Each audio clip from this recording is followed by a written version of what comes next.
안녕하세요. 오늘도 좋은 하루를 보내고 저녁에 이제 하나님 말씀을 또 다시 이렇게 읽게 됩니다. 하나님이 이르시되 우리의 형상을 따라 우리의 모양대로 우리가 사람을 만들고 그들로 바다와 물고기와 하늘의 새와 가축과 온 땅과 땅에 기는 모든 것을 다스리게 하자 하시고, 창세기 1장 26절의 말씀을 제가 읽었습니다. 하나님께서 자기 형상대로 사람을 만들자 하시고 이 지구의 주인으로 우리 하나님께서 사람을 창조하셔서 이 모든 땅의 식물, 동물 모든 것을 다스릴 수 있도록 주인으로 만드신 것을 제가 참 다시 읽게 됩니다. 지난 시간에 제가 하나님께서 가정을 주신 것에 대해서 감사하면서 제가 말씀을 드렸는데, 우리 사람이 하나님께서 지으시던 본래의 목적을 잊어버리고 지금은 완전히 모든 동물도 무서워할 뿐만 아니라 사람 구실을 못하는 거예요. 사실은 하나님이 만드신 모든 천연계의 만물은 우리 사람이 쓸 수 있도록 만들어 주셨어요. 예를 들면 바위라고 하면 큰 바위가 있으면 거기다가 우상 조각을 만들어서 거기 절을 하고 복을 달라고 빌고 이렇게 하죠. 사실은 하나님이 우리에게 이 돌이나 나무나 모든 이 세상 자원을 우리 사람들이 쓸 수 있고 집도 짓고 다리도 놓고 아주 원하는 대로 만들어 쓸 수 있도록 모든 생물과 무생물을 사람에게 주셨는데, 우리 인간이 할 수 없이 거기, 예를 들면 제가 우리 엄마 이야기를 많이 했는데, 우리 엄마가 미신을 얼마나 지키는가 하면 그 강가에 가서 정월보름이나 이럴 때 찰밥을 가져가서 강가에 달 보고 가서 거기가 절을 자꾸 하면서 빌어요. 복 달라고. 우리 하나님은 우리 사람이 주인으로 만드셨는데, 사람이 온 자기의 그 본분을 잊어버리고 나무나 돌이나 어디 가서 복을 달라고 빌고 절을 하고 촛불을 켜놓고 뭐 대구 갓바위라든가 이런 데 가서 여러분 그 자식 위해서 빌지 않아요?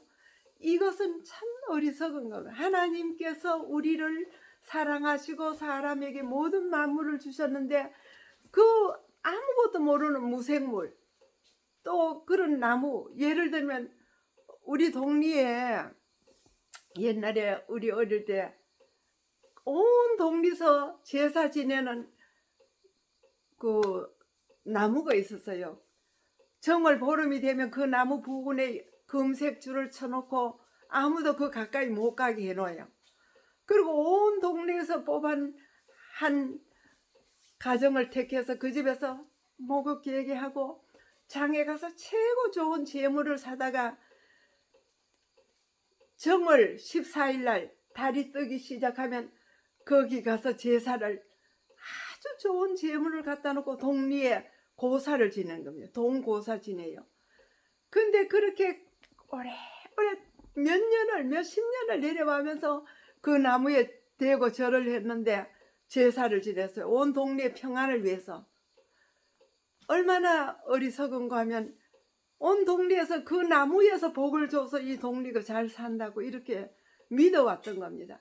지금은 그렇게 하는 동리가 거의 없지만 옛날에는 그런 동리마다 그렇게 하는 동리가 많이 있었고 우리 동리에도 클 때 그렇게 했어요. 근데 어떤 일이 있었는가 하면 그 동리에 길이 나게 됐어요. 그 동리 중앙이면서도 큰 그 언덕을 이렇게 자리를 잡아가지고 그 나무를 세워놓고 온 동리에서 제사 지내는데 그리로 길이 나게 되었습니다. 근데 이 나무를 비워야 됩니다. 왜? 길을 다른 데로 돌리려고 하면 못이 있고 이건 논밭이 있고 바로 그 나무 비지 않으면 안 되는 그런 도로가 생기게 되었는데 이 동리에서 길은 한영하고 좋지만 누가 이 나무를 빌 것인가? 무서워서 아무도 못 비는 겁니다. 왜?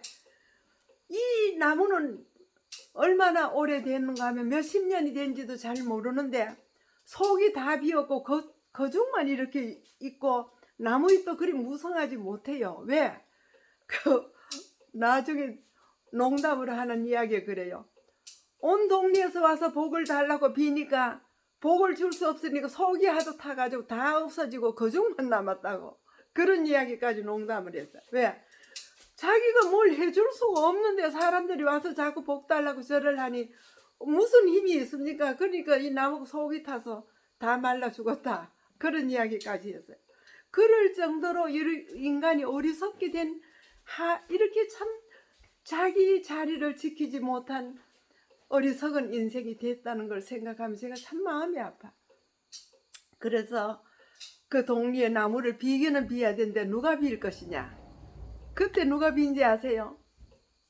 제가 물동이 이고 꼬정물 거두어서 소 죽 끓이기 위해서 동리에 이렇게 저녁으로 가서 물동이를 이고 가서 그 꼬정물 받아 놓은 거 뭐 쌀도 물도 별로 없지만은 그런 간물을 갖다 모아 놓은 단지가 있어요. 그걸 갖다가 우리 집에 모아다가 이렇게 소죽을 끓이고 돼지 밥도 죽도 끓이고 이렇게 하던데 그걸 가지러 가는 집에 그 삼남매가 살고 있었어요. 근데 그 여동생이 우리 동생하고 친구요. 그리고 그 오빠가 하나 있어요. 근데 그 오빠가 저는 처녀고 그건 오빠니까 남자니까 말을 안 해요. 우리 옛날에는 클 때 뭐 내외한다고 해서 절대로 처녀는 총각 보고 말을 못 해요. 그래서 그 집에 그 오빠한테 내가 동생 친구한테 꼭 내가 전할 게 있다 그래요. 그럼 뭔데? 이거 오빠하고 공부해봐. 이게 성경 공부하는 거야. 그 성경 공부를 어떻게 한대? 아 이거는 성경 공부 교회에 와서 하는 게 아니고 집에서 답 따라가지고 주면 우리가 모아가지고 한꺼번에 점수 매겨서 졸업장도 주고 하는 통신학교인데 이거 한번 공부해봐. 오빠하고 너하고 꼭 같이 해. 그래서 동생하고 오빠하고 공부를 시켰는데 이 남매가 교회를 나오게 된 거예요. 나중에 이제 교인이 됐지요. 하나님 섬기는 신실한 그 남매가 교회에 열심히 나오게 됐는데 이 동리에서 아무도 무서워서 이 나무를 비울 수가 없습니다. 벌 받을까봐 죽을까봐. 아니 톱 들고 이 나무 비다가는 우리가 벌 받아 죽는다고 그 신이 붙은 그 나무를 누가 감히 어떻게 할 수가 없는 거예요. 근데 그때 이 오빠 그 동생 친구의 오빠가 나중에 그분이 장로님이 되셨지만은 아니 내가 비겠다고 그 나무 하나 못 비느냐고. 근데 그 모두가 막 무서워했어요. 야 너 그거 비다가 죽으면 어떡해? 아이 하나님이요 나무를 만드셨고요 이 나무가 복준 거 아니에요. 하나님이 성경에 보면 하나님이 나무도 만들고 우리 사람을 최고로 높은 존재로 주인으로 사람을 만드셨는데 이 나무 하나 빈다고 나무가 무슨 내게 벌 주겠네. 보라고 나는 죽지 않을까라고. 그러면서 큰 톱을 빌려 요즘 기계톱이 있지만 옛날에 큰 톱이 손으로 이렇게 비는 톱이 있었는데 그 톱을 가지고 이 청년이 그 나무를 빚지 않습니까?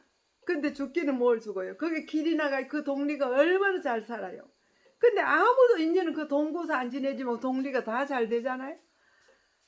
그렇게 사람이 어리석다는 걸 제가 이야기하는 겁니다. 솔직하게 제가 알고 있는 그 오빠는 나중에 참 교회 장로님이 되시고 훌륭한 그 나중에 위생병원에 가서까지 일하는 그런 좋은 가정이 되었는데 우리 사람이 이 땅의 주인으로 동물도 식물도 모든 것을 다스릴 수 있도록 권한을 주셨지만 우리 인간이 너무너무 사단의 게임에 유혹에 대해서 본 아버지 하나님을 잊어버리고 정말 하나님이 우리를 만드셨다고 하는 이 확실한 내용만 알아도 지금 같은 진나론이나 이런 건 없었을 거예요.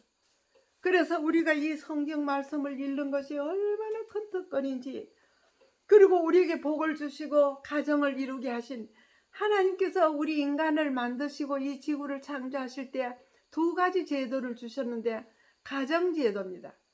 첫 가정을 이루게 하셔서 아담을 잠재우고 여자를 만들어서 동등하게 살면서 한 사람이 섰을 때는 온 사람이 아니고 두 사람이 버틸 때 그건 온 사람이라는 거죠. 그래서 사람인자를 제가 지난번에 말씀드렸는데, 옳은 인간이 되려면 가정을 이루어서 행복하게 살면서 땅에 충만하고 번성하게 살라고 이렇게 하셨지만 그걸 이루지 못하고 지금 같은 이런 인구가 점점 줄고 불행하고 고모도 없고 이모도 없어. 애들 놓기는 낳는데 하나밖에 안 나. 얼마나 이 애들이 외로운지 모릅니다.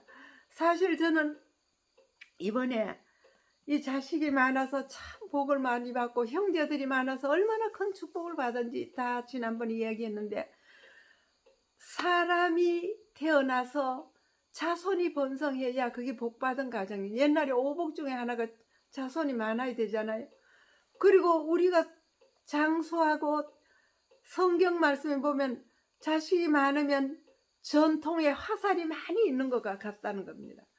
우리 삶에 있어서 자식이 많아야 되는데 요즘은 안 놓기도 하지만 나도 딱 하나밖에 안 낳는데 이건 하나님께서 기뻐하신 일이 아니라는 걸 명심해야 됩니다. 제가 이번에 아파가지고 주인이 아프니까 농사일을 그만두고 다 접게 되고 아무도 못 도울 때 온 교인들이 와서, 그러니까 부모 형제 좋지만은 믿음의 가족도 그렇게 좋다는 걸 이번에 많이 느꼈어요. 온 교인들이 와가지고 다 그렇게 많은 자들을 더운데 땀을 흘리면서 다 따주고 가고, 또 우리 아이들은 다 직장 생활하고 못 오는데 외손자 외손녀가 와서 다 돕는 거예요. 솔직하게 간호학과 다니는 막내딸 그 외손녀가요 와가지고 한 달을 그 많은 그 뭡니까 택배로 물건이 들어오면 그걸 전부 주소 쓰고 받아서 적어가지고 우체국으로 보내는데, 그거를 그렇게 해보지도 않던 아이가 완전히 다 해서 하나 여축 없이, 우리는 해마다 해도 그게 틀려가지고 2번 가기도 하고 막 안 가기도 하고 여러 번 착오가 많이 생긴데, 이 아이는 딱 한 번 듣고 설명 듣고 이렇게 자기 휴대폰을 가지고 하더니만 한 달 내내 하는데 착오 한 번 없이 그렇게 잘하더라고요.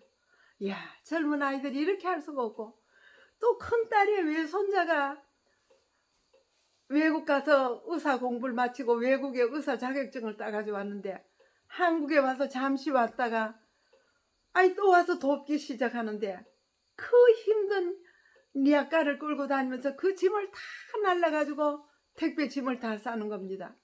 저는 그래서 뭐를 느끼는가 하면, 아들 딸을 물론 하나님께서 선물로 주셔서 이렇게 축복해 주셨지만 이 외손자까지, 또 지난번에 그 큰딸 집에 가서 한 20일 동안 거기 병 간호를 하면서 같이 살아보니까 증손녀, 그러니까 외손녀가 또 자녀를 남매를 나가 데리고 와서 노는데, 가정은 뭔가 하면 어른이 아이 되고 아이가 어른 된다.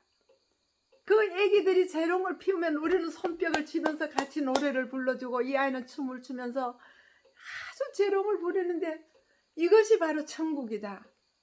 정말 하나님께서 허락하신 대로 아이를 낳고 가정을 꾸며서 재미있게 사는 모습은 이 땅에서 가장 좋은 낙원이라는 겁니다. 저는 거기서 많이 느낀 것은, 우리 시골에서 둘이 일만 하고 살다가 이번에 병 간호하면서 이 집은 덮어놓고 그 서울에 가서 딸네 집에서 외손녀가 낳은 자녀, 그러니까 증손이지요. 증손녀 그 두 남매가 와서 재롱을 부리는데 그게 그렇게 좋을 수가 없어. 우리가 아이들 키울 때는 그게 그렇게 좋은 줄 몰랐는데 이 아이들이 그 노래를 부르면서 엄마 아빠 앞에서 재롱을 부리고 우리 할머니 할아버지한테 매달리고 등에 업히가지고 기어다니면서 이 가정 안에서 하나님의 사랑을 느끼는 겁니다. 에녹도 그랬죠. 자기가 아들을 낳고 하나님과 300년 동안 동행했다. 그 자식을 낳음으로 하나님의 마음을 이해하게 되는 겁니다. 그래서 우리가 하나님을 잘 모르지만 우리가 자식을 사랑할 때 하나님은 우리에게 무슨 말씀을 하시는가 하면, 여인이었지 그 젖먹는 자식을 잊겠으며 자기 태에서 난 아들을 잊겠느냐. 그들은 혹시 잊을지라도 나는 너희를 잊지 못한다. 세상의 부모는 자식을 잃어버리고 내놓아버릴지라도 하나님은 우리를 절대로 못 잊고 우리를 손바닥에 이름을 새겨놓고 매일 아침 우리를 돌보신다고 하는 약속이 주어져서요. 아무쪼록 제가 더 이상 오늘은 말씀드리지 않지만 하나님이 주신 이 가정, 하나님이 주신 축복, 우리에게 주신 이 놀라운 특권을 인간답게 잘 사는 것이 하나님 뜻이라고 하는 것을 다시 느끼고, 또 저도 정말 이번에 아프면서 더 하나님의 사랑을 느끼고 가족의 그 아름다운 우애 또 행복, 그 축복을 여러분들에게 전하는 겁니다. 아무쪼록 행복하시고 가정생활 정말 하늘 소천국을 이루는 여러분과 제가 되었으면 좋겠다고 생각합니다. 감사합니다.